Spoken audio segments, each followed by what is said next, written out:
Priscilla Timken. I'm owner of Chesapeake Tours and Promotions, and I'm here with my partner, Bill Nelson, to talk to you all about Stash Your Trash. Hi, Bill. Thank you, Priscilla. Hi, I'm Bill Nelson. I work with Salisbury University Environmental Studies, and together we're trying to promote Stash Your Trash, an anti-litter campaign in the city and the county. Yeah, we started Stash Your Trash about 3 years ago, working with the youth to bring awareness to the litter problem here in Wicomico County. And we've made some good strides in bringing awareness to the problem in the county. But, you know, we talk often about how we can probably be reaching out to more people and getting them involved and helping us with our effort to clean up litter along our roadways. What prompted you to get started with Stash Your Trash, Priscilla? Well, as I developed my tour company and I was bringing people to our region, a lot of people were commenting about the problem of litter along our roadways. And I've always noticed it. It's one of my pet peeves. And I thought, well, maybe we can bring awareness and get other people involved in cleaning up our roadways. So it really was an aesthetic issue for me, that I thought we had lost pride in our community. And we were just accepting all the litter that was along our roadways. And I recognize it really is a problem, not just in our community by any means, but we can start with where we live and maybe begin to make a difference in being able to clean up our waterways. So I work in after-school programs teaching heritage crafts, and I thought that our natural heritage, our natural beauty, our scenery in the area was something that we need to preserve and protect, and that I could work with young people in after-school programs, encouraging them to want to take an interest in picking up litter. So came up with the slogan, Stash Your Trash. And 150 children 3 years ago hand sewed a quilt that we called the Stash Your Trash quilt, that we use to take around the community to bring awareness to the problem and ask people to sign the quilt to take a pledge. And we have over 500 signatures on the quilt of people who also are interested and have taken the pledge to not litter and to stash their trash. And I guess it was somewhere along that way when you and I were working on some Bike Salisbury initiatives that I think you took an interest with your background in environmental studies on being able to help promote this initiative. Yeah. And I asked you to come over and talk to my kids about it, because part of my job is trying to find ways to outreach and get the kids more involved in the community, and certainly litter is in-your-face problem. Yeah. I was interested for two reasons. One is as a citizen, and I bicycle from Del Mar to Salisbury University every day almost, and the amount of litter on the roadsides is just really discouraging. And as you say, it's like that's the most noticeable thing I think about the county in some senses, and it's the first thing people notice, and it's the easiest thing to fix. And it's discouraging in that way. But also as an environmental studies teacher, I'm also very concerned with what happens with the trash when it leaves our eyes, because it never goes away. It breaks into smaller and smaller pieces. It gets in our waterways, it goes into the bay, it goes into the ocean, and by the time it breaks down to microscopic size, it causes all sorts of problems throughout the food chain, especially with filter feeders. So those are huge concerns, because worldwide, cumulatively, the amount of litter is just staggering, and it's affecting, we have the Great Pacific Garbage Patch, and we have garbage patches in the Atlantic. Fish ingest plastic, birds are dying from plastic, and so it's something I'm teaching all the time and something I'm seeing all the time, and we have to do something about it. So that's how you and I got together. Yeah, it's been a great partnership. It certainly has, having you and the university, and we also have the Chamber, the Salisbury Chamber of Commerce, involved in helping to promote it, trying to get our businesses engaged and taking some ownership of, how our community looks. And I know I've learned so much from you from the scientific point of view of just how the litter on the road, like you says, ends up in our waterways, and it just doesn't go away. It becomes even a bigger problem that you and I, that we're all kind of responsible for, and we have the capability of changing. Right. And it changes with not putting our litter, you know, out on the ground. Right. And if everyone just stashed their trash, like, you know, it was ingrained in us in the 60s growing up, thanks to Lady Bird Johnson, who promoted, you know, beautification of the roadways. We can make a big, big difference, and without any expenditure of any money. Right. It's really a change of behavior and an awareness about the impact that littering has on not just how we are presenting our community and what we are accepting about our community, but more importantly our waterways and the impact it's having beyond you and me. Yeah. It might be a good time to look at a few pictures to show what the problem is, and then explain what these friends of ours that are trying to fix the problem. And we aren't pointing fingers at anybody at all in this. This is an awareness, you know, program, and it could be anywhere. And I think we kind of want to highlight just, you know, it's in the city, it's in the roads, it's in our country, in our beautiful countryside. And you're right. Just I think it is good to take a look at some of the pictures. Yeah. Yeah. So if we turn our attention to the pictures, this first picture is a pretty typical downtown view, and unfortunately you can see quite a bit of litter. It was amazing how easy it was to find pictures of conglomerations of trash, such as this, or this, or this. And you can, and actually this is kind of significant because it's actually just about to go into a stream that forms the headwaters of the Wicomico, so it's especially troubling in that way. But also it was frustrating because the real story was not the big piles of trash, but the fact that there was trash basically every foot or 2 feet or 5 feet everywhere along the roads. It's just amazing. This is out in a little more in the country, but you can see, you know, enough people throw out their bottles and their cigarettes and their beer cans, and you get this. And as I said, it never goes away. It seems to wash downstream. Sometimes you get big accumulations, like I think somebody must have taken trash bags, like their kitchen trash, for a few weeks and thrown it out. This is maybe hard to see, but somebody actually took a fitted sheet to a double or queen size bed, filled it full of garbage bags, had to load it in their car and truck, driving around looking for some place to empty it. So it varies from individual pieces of litter to, you know, truckloads. And then you get things like this. This was actually close by my house, and there were 5 computers dumped at one time. 3 of them aren't in the picture.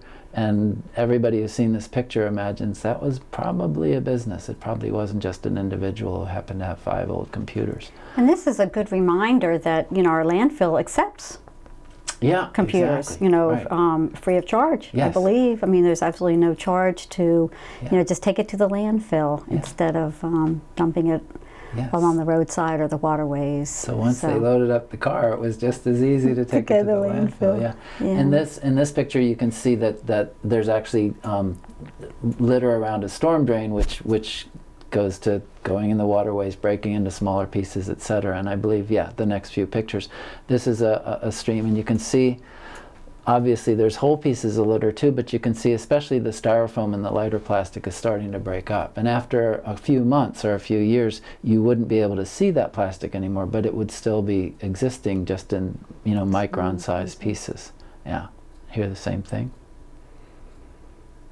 And that's a problem for aquatic life. Yes, it is. As I said, anything that's a filter feeder ingests these microparticles. Anything that, if you think about birds that are skimmers or sea turtles, anything that is used to eating anything in front of its mouth for the last 500,000, couple million years, that's been a living thing. But in the last 50 years, chances are greater and greater and greater that's a piece of plastic. And so we have situations where there's birds starving to death and their bellies are full, but they're full of plastic particles because they're just wired to eat anything different, right? And it's very depressing. So I've heard you say over the last 3 years that you kind of say to your students that being an environmental studies students for 4 years is like 4 years of being depressed. It seems that way sometimes. But we've had some really fun times with trying to raise awareness about Stash Your Trash, Yes. combining art and this particular issue. Yeah. So, Because the flip of course, side, the first thing was the quilt, where we used sewing and stuff, and then the second year started the first of our recycled materials art project. We took our logo, which has the heron. I think we have one of our Stash Your Trash bags, and that has the heron and the trash can and a crab. The heron and the crab, of course, being indigenous to our region. And this was actually designed by a Salisbury University environmental studies student. Yes, it was. Another one of our great joint projects. Jane Clark, wasn't it, Jane? So the first year we did the heron project, and maybe a lot of people who are watching this show have seen the flock of heron in our community. Because we invited the community to make out of recycled material a heron. And you made a frame out of reclaimed chain link fencing. Exactly. And we have one of our great herons here with us. This one was actually made by some staff at the Blackwell Library at the university. Cleverly made out of pages of an old library book and some metal cans. And actually they made a little book at the base of it. And you know, it's been great fun taking these around to central locations in the community, the tourism office, the airport, PRMC, the Ward Museum, who were great hosts in having the herons. Yeah. And now they're at the hospital and at the Delmarva Discovery Center. Yeah. And did you find that some of the folks, when we first talked about asking them to host this, were a little reluctant about, you know, recycled hair? Yeah, really. And yet the response has been, it's been great.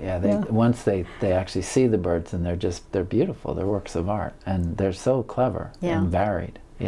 And I know Steve Miller, our tourism director, said to me he was so excited. He was a little reluctant at first, but the response from people coming through and visiting the visitor center was incredible. And it's been really nice to get calls from folks who have seen it, who want to know about Stash Your Trash because they would like to start the same thing in their own community. Yes, and that's exactly what we hope, that these birds and these crabs will be a vehicle to get people to change their behavior. And it's funny because the first year we didn't know what to expect, and when we got 13 entries and they were down there at the November 3rd Friday voting, and it was what, 300 and something 363 people, I think people. We were ecstatic, and and then when they went on display and you see these birds, and then there's all the little signs saying, and you know, by the way, Stash Your Trash, don't litter, it got people thinking about it. So we got the kids excited about it and thinking about it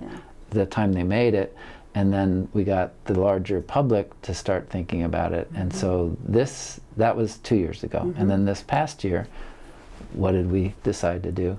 The same type of contest, except this time with a crab, which the heron and the crab are the two elements of our design. And do you want to talk about them a little bit? Yeah, so we went from 14 entries to almost 40 entries this year. And we have 3 of them on display. We just to incentivize and give the communities, you know, a way to participate, we did have folks that came by to look at them at Third Fridays, both last year and this year, to cast the one that they liked, their favorite one. And so this is the one that was the favorite this year, and it was made by an SU students, some of your Green Floor kids.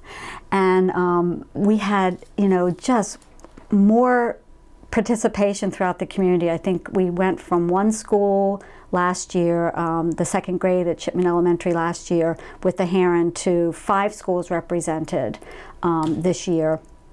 And businesses and nonprofits and families and it was just really pretty cool, wasn't it, to see the participation. It really was. To see the, because I sort of have a captive audience with my freshman green floor kids. I basically said, we're going to make herons and we're going to make crabs. And as you said, last year, SU associated teams were the majority of the teams, and this year they were a minority because it exploded in the community, and we loved it.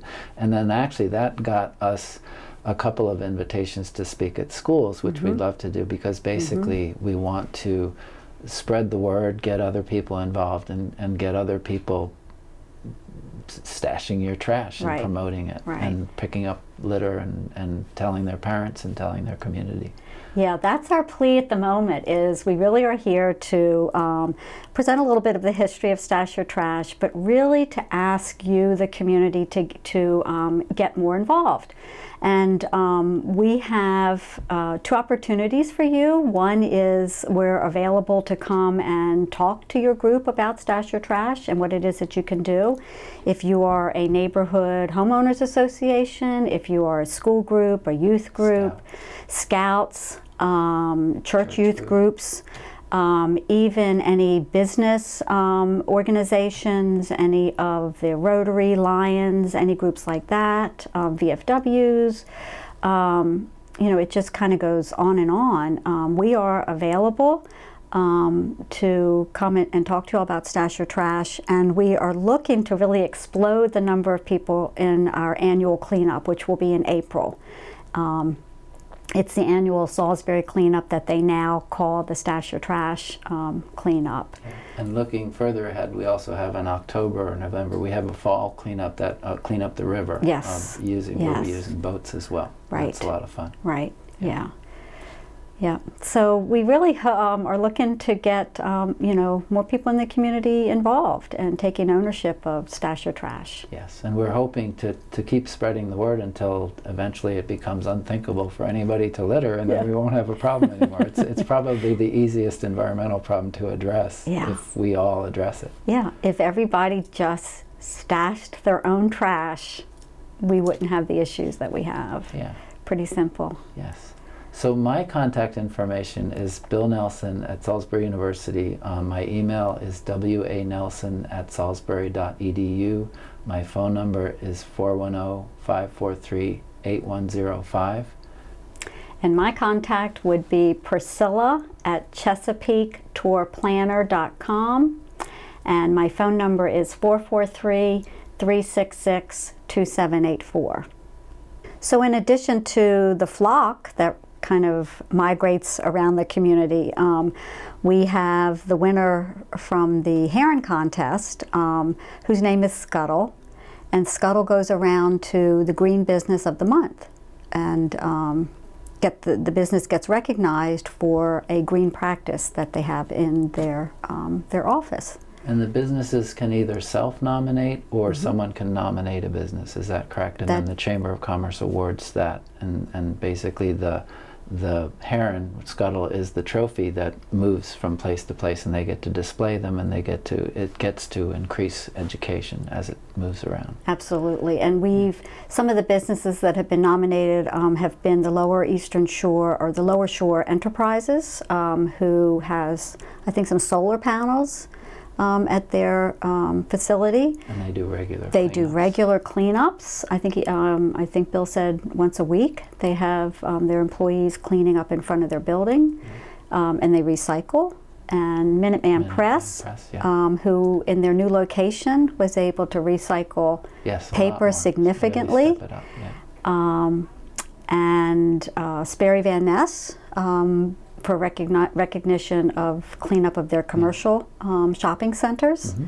And it currently is on display at the Eastern Shore Regional Library, and they recycle in their workplace and have started a garden actually at their workplace. So, you know, it can be for any particular green, if you will, reason. So. Yes.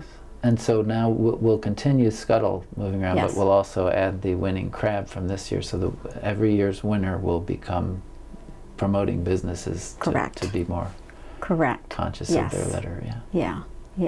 So if you are interested in having scuttle in your workplace as a green business, you can contact me, Priscilla Timken at Chesapeake Tourism Promotions, 443-366-2784, or Bill Nelson at Salisbury University Environmental Studies Department.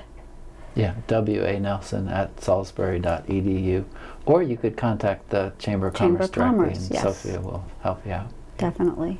So, Bill, what is it that we always like to say at the end? Don't forget to stash your trash.